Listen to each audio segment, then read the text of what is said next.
Welcome back, everybody, to the Libertarian Christian Roundtable, where we talk about all of the news that is happening right now from a Libertarian Christian perspective. I have Matthew, Norman, and Carrie with me, and we are going to talk about, first of all, the thing that everybody's talking about right now is that this is the most important election of our lifetimes, and of course, voting is the only thing that matters for the next whatever number of weeks, and probably even after the election, it's probably important to vote then too. So vote as much as you can. Vote often, vote early, vote for Vote your late. dog.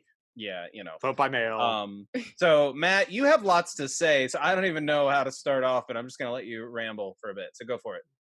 Well, I mean, I'm broadcasting live from the domain and layer of hell, so everything is dark. It's like a black hole in there. I also, according to Carrie, I own all of the patriarchy, so I'm also so today I'm being the devil's advocate for what is determined to be the most important thing. And here's the thing, it's not that I don't believe that it's not the most important. I'm just saying it isn't part of the most important, which is not important at all. So this segment brought to you by Big League Chew. Make sure you go out and get some today. That's Big League Chew. Okay. That's Did the not see gateway. that coming. That's the gateway to yeah, chewing yeah, tobacco. I know. Don't you know this? I know. But anyway, so this is disgusting. I don't know if you guys have had it in a while. It's terrible. The green apple, the sour apple is really good. My son played baseball last year, and like he wanted to be cool, and I wouldn't let him get This tobacco. is something from the borough of Strasbourg. I'm going to spit my gum out of it. Yeah. Okay. Anyway. All right. All right. Well, now that you see that we're totally unscripted here, voting is an important part of your civic duty. I don't know if you know this, Norman, but by the very mere fact that you may or may not vote for the person of my choice, you are then fully and totally responsible for all of the things they may or may not do. Everything, every last bit of it, right? Every last bit of it. Now, here's the thing, though. When we talked about this a little bit before, there is a divergence of interests when it comes to politicians and the public, because in one area, you're going to have a politician say this is the most important because it has everything to do with your particular needs, wants, and rights correctly right now, right? But if somebody within the public looks at the politician, they're saying, well, they only wanted this power for a very specific time and a very specific time period right now, to which all of the decisions that may be made in this time period is going to affect me for years and years and years on end. So really the question I have to say, it's not really a declaration. I'm actually just kind of opening it up for discussion to say, is that actually true? Whatever they say, things are the absolute most important voting time period of our lives is right now, because it has been every single time. Is that actually true because small actions lead to bigger actions, or is this just doesn't matter? We're going to be snowed either way because statism rules all. Well, what's really true is that when they say it's the most important election of our lifetime, what they're really saying is it's the most important election for them right now. True. Yes. Yeah. That's what the reality is that the only reason that it's important is because they're in it. Yeah. Right. Yeah. It seems to me, I mean, I went 20 years ago when I was still listening to conservative talk radio, they would say these things about it, this is the most important election of our lifetime or whatever. And they would even say how important it was to, do in not the primaries, but the off year elections. I'm drawing a blank. The midterm elections. And the idea was that, if you don't vote, the runaway train will not be stopped. And it's more like there's this snowball effect that if you don't vote to slow it down, that's why it's so important. Well, and then I want to say, well, okay, all right, get off the train. Can I get off the train? Yeah, like why is this so bad to begin with? Isn't that a systemic problem? On the other hand, logically speaking, if this is just the track record of pundits and politicians saying this is the most important election of our lifetime, well, isn't the election of 2032 more important than this one? And shouldn't we be thinking about how today's vote affects then? Like, doesn't it get worse, or doesn't it get more and more important? So like, the most important election of our lifetime, I mean, it's almost meaningless at this point. So if it Well- stands to reason that this one is the most important now, but it was also the most important 20 years ago, then Yeah. okay, that means that 12 years from now, it's actually going to be even more important. Right, that's the idea I'm going for Gotcha. here. And it's Yeah, like we can think a little bit long term.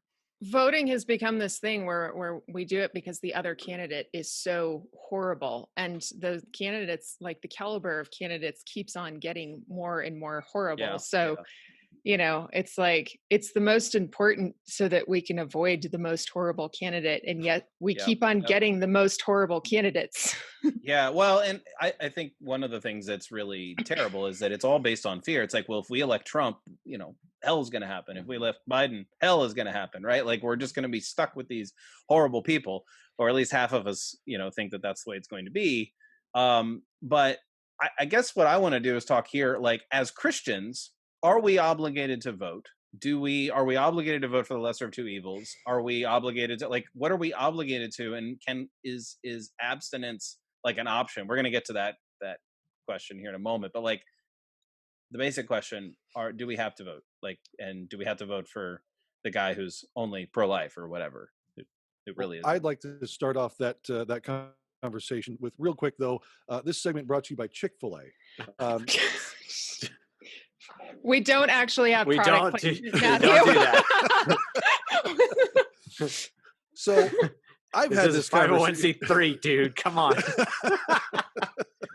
Nobody has sponsored this. Matt's just Nobody being sponsored. silly. I'm just saying, if they It's want all to for the donors. feel free. But anyway, you're going to hear a lot of times, especially during voting season, that for Christians that they must vote for candidate X or we will get Y, and back and forth.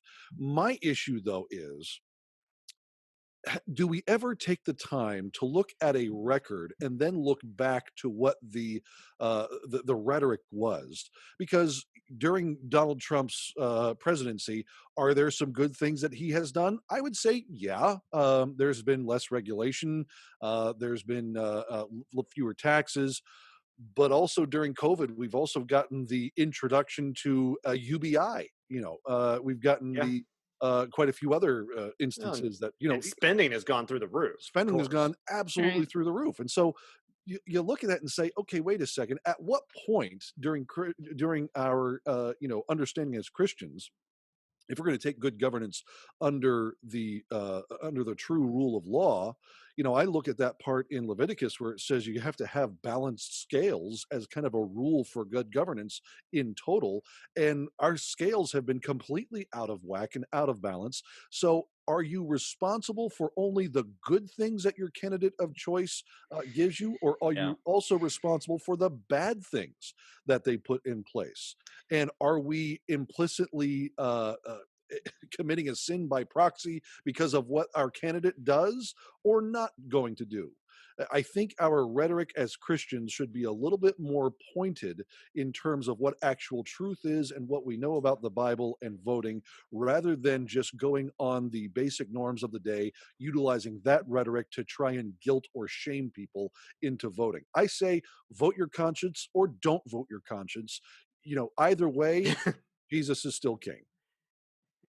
Certainly true on that one. It's funny you would bring that up, that are you only responsible for the good or the bad?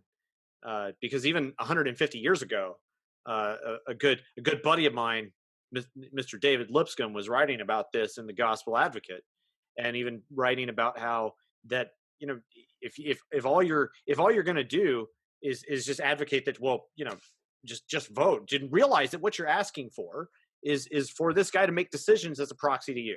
Yeah. Right. And that in his mind, at least, the participation in that system meant that you were unequivocally giving credence to the activities that they are doing, both good and bad. Yeah. And therefore, you should be very mindful of such participation. And then, of course, he would advocate, forget them, don't participate. David Gronowski talks about voting as hiring ethics. That sounds very similar. Yeah. Yeah. David Gronowski, which is if you go to aneighborschoice.com, and he's also on the radio, does a almost daily radio show in the week talks a lot about mimetic theory and whatnot. Terrific guy. He's been with us for some time. We've known him for years here at LCI.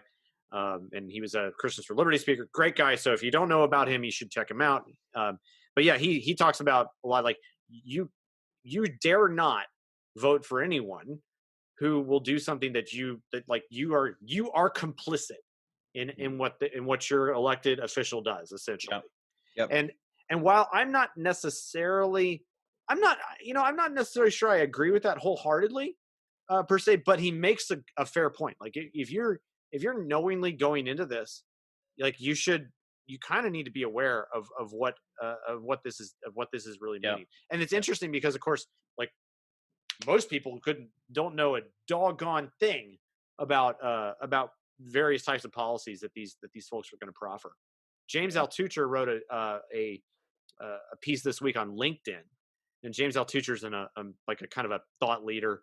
And he's not exactly a libertarian, but he's an interesting guy, very interesing entrepreneur. He's a business guy. I really enjoy his stuff. Yeah, his stuff's really good, and he's written some really interesting things in the light of COVID of late as well. And he's worth following on LinkedIn, in my opinion. But he actually wrote about ask these 5 questions of anybody because these are like kind of mission critical issues in terms of dealing with economics and social policy and whatnot. And he basically said, like, it's arguable that probably 90+% of people do not even know thing one about these 5 questions. And more than likely, that's probably the case about like the overwhelming majority of policies. And that's not to say that like you need to have a thoroughbred understanding of every single possible thing that's going on. I mean, there's no possible way.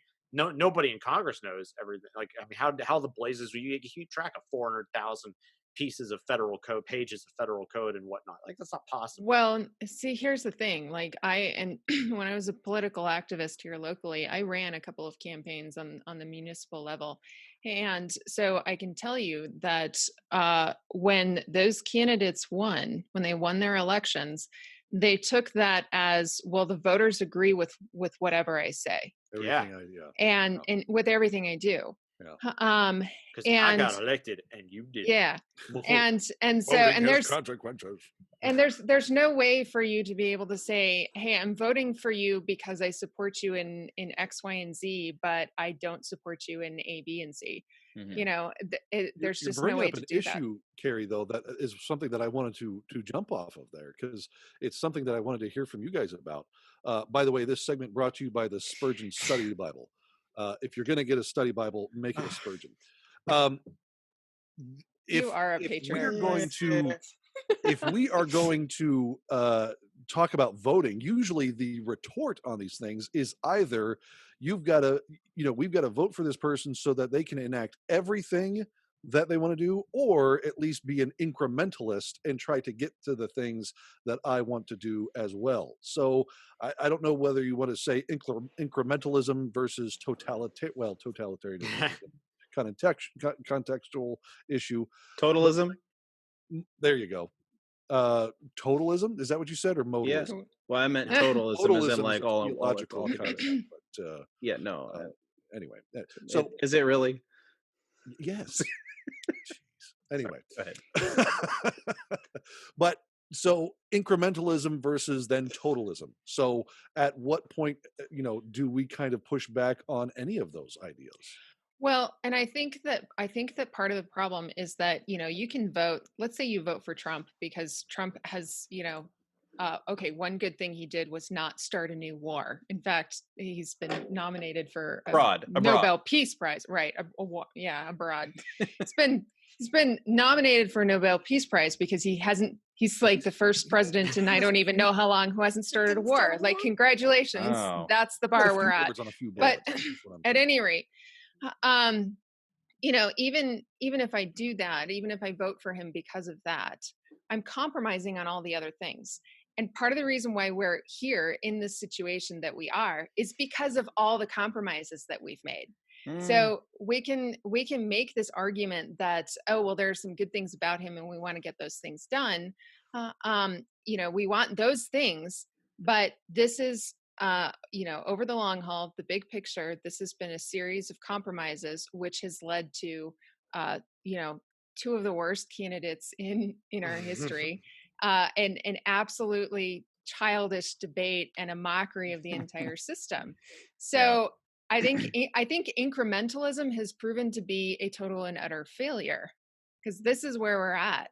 Yeah. Yeah, we got that. We got this way by increments. So the politicians, we've kind of agreed here that the politicians think that this is the most important election of our lifetimes because it's really, really important to them. So let's just make that for a second and say, for every single voter, this is the most important election for you to think about because it's really, really important, right? There's a lot of really important issues on here. And maybe, just maybe, you shouldn't vote. Because, in fact, if you're a non-voter, you're in the majority. So why don't you be a winner? Don't be a loser. Matt, give me your Trump voice where, about being loser. Don't be a loser. Yeah. Don't vote, and you can win just like not winning. That's the best way to do it. By the way, this segment brought to you by the Capital One MasterCard. Capital One, if you're going to get a card, make it a Capital One. God. Dang it, Matthew. We're just getting messed up more and more here. Right?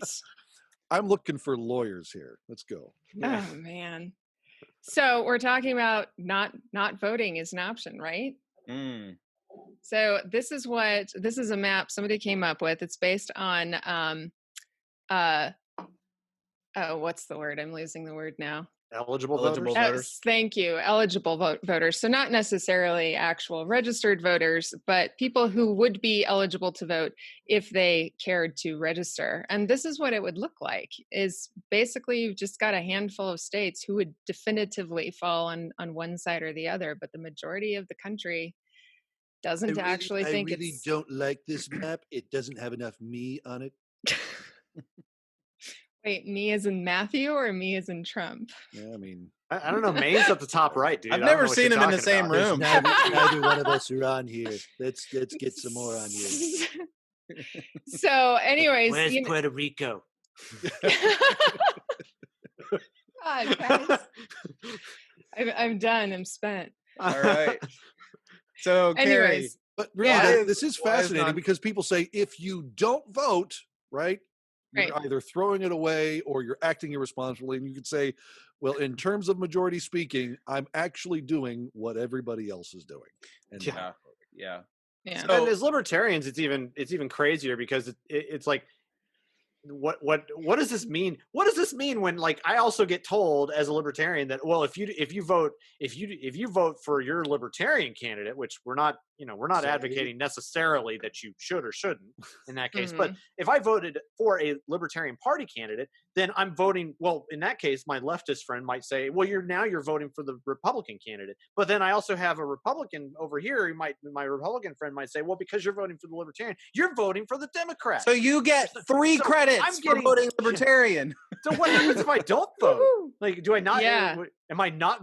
By not voting, am Yeah. I voting? It's I funny don't how know it's what I'm like, doing anymore. if you vote for so-and-so, the non-Republican or Democrat, then you might as well vote for the guy I don't think you should vote for. Like, why is it always that Wait, way? What? Like, yeah. Why does it have to be that way? It's Yeah. like- Well, Go ahead, What- Carrie. Go ahead. well, I was just going to say, I'm fairly well persuaded that of the people who are actually registered to vote and like gunning for a candidate right now, I think they're the fringe of America, quite frankly. So we're sort of being ruled by the fringe at this moment. Yeah. I mean, that's sort of the case. It's very much the case. I mean, even from the perspective of like what our system is designed to do. I mean, what it incentivizes people to do is that we're ruled by a fringe.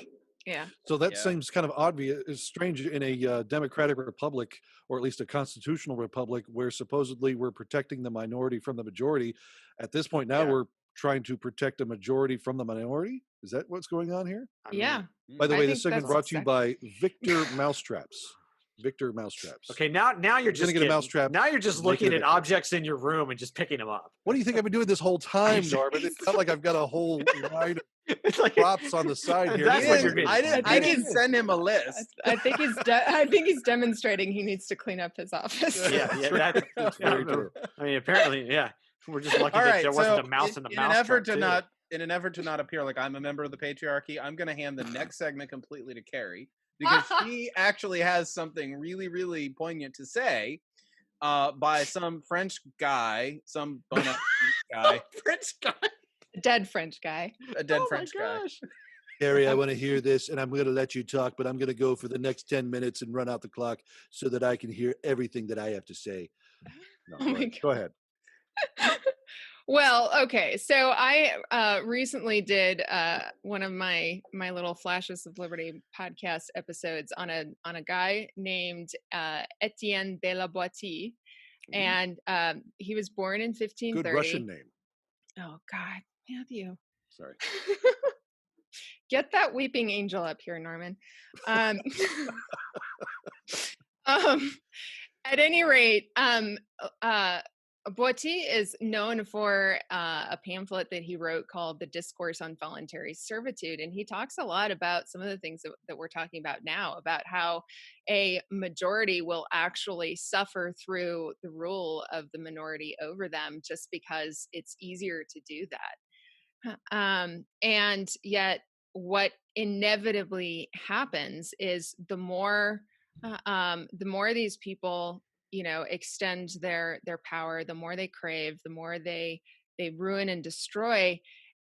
You would think that it would be an incentive for the majority to resist that, but what commonly happens is that no, that's it for whatever reason, the majority just continues to acquiesce and yields to that. And so Boétie's point in all of this in this book is to say, you don't actually have to, use violence or, try and vote your way out of the system or whatever. All you have to do is resolve to not participate in it. Just stop participating in it and stop seeking those people to rule you, but also stop begging for or expecting them to help you. And once you start doing that, then things start to crumble. And I think it's really interesting. We just saw that map, right, where the vast majority of people who are eligible to vote don't participate, and we currently have a system that is crumbling right before our eyes. It reminds me of that Simpsons episode, The Little Treehouse of Horrors, one of them, where all of the giant advertisements started attacking Springfield. And the answer was, just don't look. Don't look. Don't give them attention. Don't pay attention to the monster. And they eventually died off. Basically, what I'm saying is our government is lard lad, and we need to just not look at it anymore. By the way, this segment brought to you by Up and Up alkaline batteries, Target brand Up and Up. If you're gonna buy a battery, make it an Up and Up. You do Next is going realize to be brought to you by Cthulhu 2020. You corporate shell. You do realize, Matthew, that my editing has just gone up exponentially because I'm gonna have to cut all this out. Not actual sponsor. Yeah. Oh man. Yeah. I'm gonna. Anyways, I'm gonna get you back. Stop participating in the Patreon. I mean, in the. Okay, so I do have one question for you, Carrie. I want to know. Here's the dilemma I have. I am in favor. I do vote, but I am in favor of people choosing not to. Okay. Mm-hmm. And I only vote, honestly, I'll be really frank here, even though my name is Doug, that the reason that I vote is that it takes me less time to vote because it's really close than it does for me to explain to somebody I'm talking to about politics why I don't vote. Like, I'm not kidding. I literally very drive rational. I pull over. It's a small place. It great. literally takes me. I'm in and out in 5 minutes, right? Yeah, and your vote doesn't matter anyway. And also, my vote, if I didn't show up, the election outcome would be the same. So both of those reasons are like, well, okay, fine. So it's really low cost for me. It's not high cost. For some people, maybe I have the privilege maybe of that being a low cost action. Okay. Mm-hmm. But here's the one thing that I just haven't puzzled out in my head. Mm-hmm. If all the Christians and all the people of high morals decided, we're not going to participate, do we really want the country being or any society, not just like America? I'm not trying to say that America should be a certain way, but does any block of people want only the people who care about the election and aren't participating or are participating to sort of rule over everybody else. Well, I mean, do we want that? No, but That's the way the Amish have been living since the beginning. you know, Yeah, and they can't even drive. we've Just we've saying. we've got it anyway. Like I don't know how you get away Well, with that's a that. fair point. We've had, in fact, for most of American history, Christians didn't actually participate in politics. Right. We Christians, left. yeah, we didn't like Christians didn't become a huge voting bloc until you had the Chuck Colson and the religious right, Yeah. the moral majority come back. Well, it didn't become this sort of like crystallized block Right. Yeah. of votes. I think that's what you're kind of meaning, right? Yeah. That's what I'm trying to say. I mean, before that, if you participated, okay, it could have been for either party, but not participating was also perfectly legitimate. Like nobody would run roughshod over you for being a Christian not participating in the election. You know when that changed, actually? World War One. Is it? Yeah. Was it World War One? Well, I mean, it happened before then too. I mean, there were people. I mean, we really want to track it back. I mean, it goes to even like the Seditions Acts of the early 19th century. But even around the Civil War, non-resistance, resistance through non-resistance, was a thing. I mean, I'll use the Churches of Christ as my example here because that was definitely a big deal. I was even talking about this earlier with our friend Mike Meharry, to an extent, and like this is actually I'll hawk the book yet again, the book Resisting Babel by John Mark Hicks, or edited by John Mark Hicks, which Doug has read. I'm finishing up bits of it, and I highly recommend it. There's just a great like explanation in there as to what happened, especially during World War One, that changed the way, at least that the Churches of Christ interacted in this sort of thing.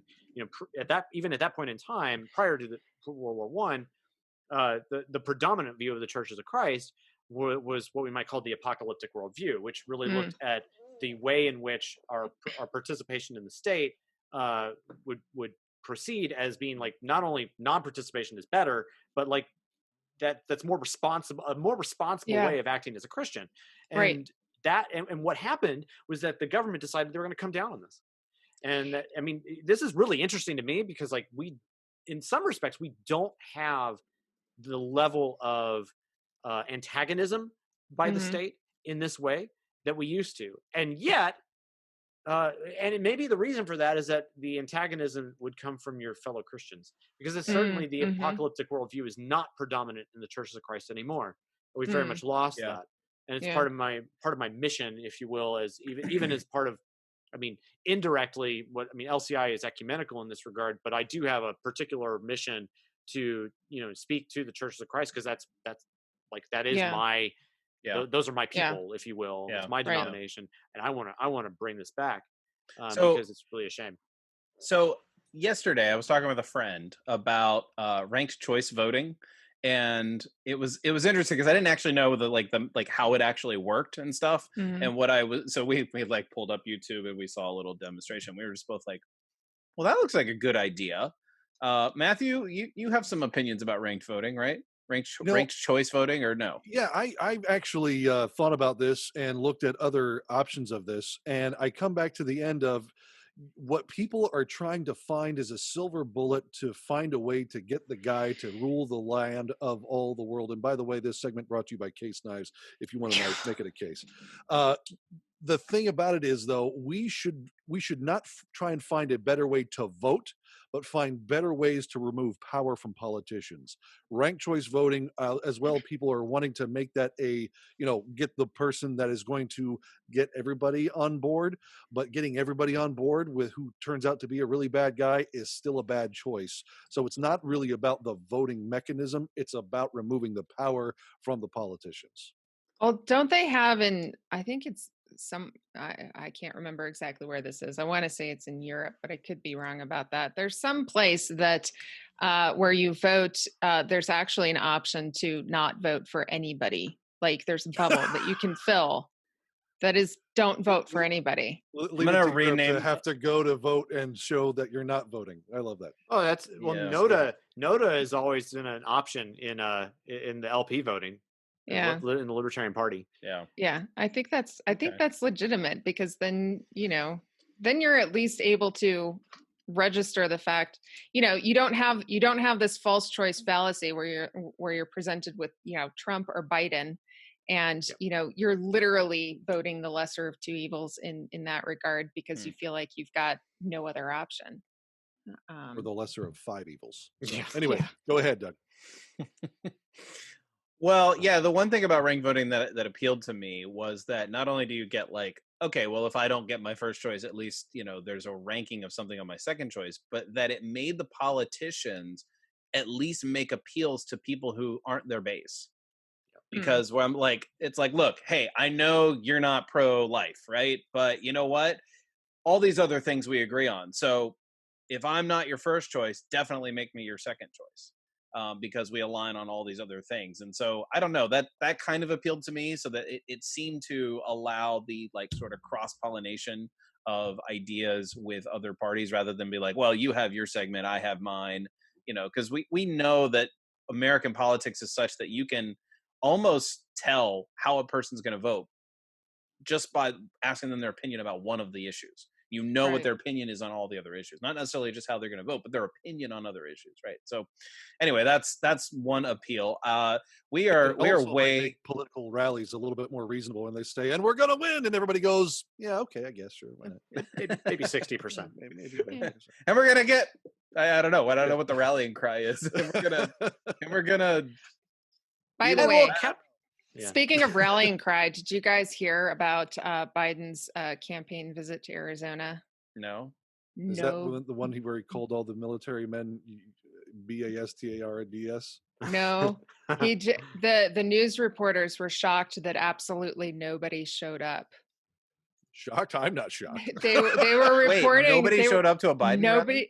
Nobody showed up to a Biden rally Except the reporters. That's amazing. except the reporters and the campaign team. Did they forget? I mean, I don't know. They kept on wave at the mountains again. The reporters kept trying to get the the campaign to explain why there was nobody there, and the campaign was like, we've sort of been keeping this one under wraps. Sure. we were Right. anticipating that Joe would forget his meds this day. Yes. Okay, Like, that's a little mean. That's a But little still low. funny. So we're going to wrap up on that very low note, and we hope you subscribe to this podcast episode, whatever we call this, roundtable, on our YouTube channel. And here's why. If you do that, we can eventually monetize, and we can actually promote this podcast a little bit more. And not have to resort to this section LCI brought to you Institute by. brought to you Yeah. by Pfizer Pharmaceuticals. Patriarchal If Joe Biden prostituting. needs meds, Pfizer can do it. Wham. Oh, man. I might fade out right before that. Probably. Please. Thanks, everybody. Get us out of here.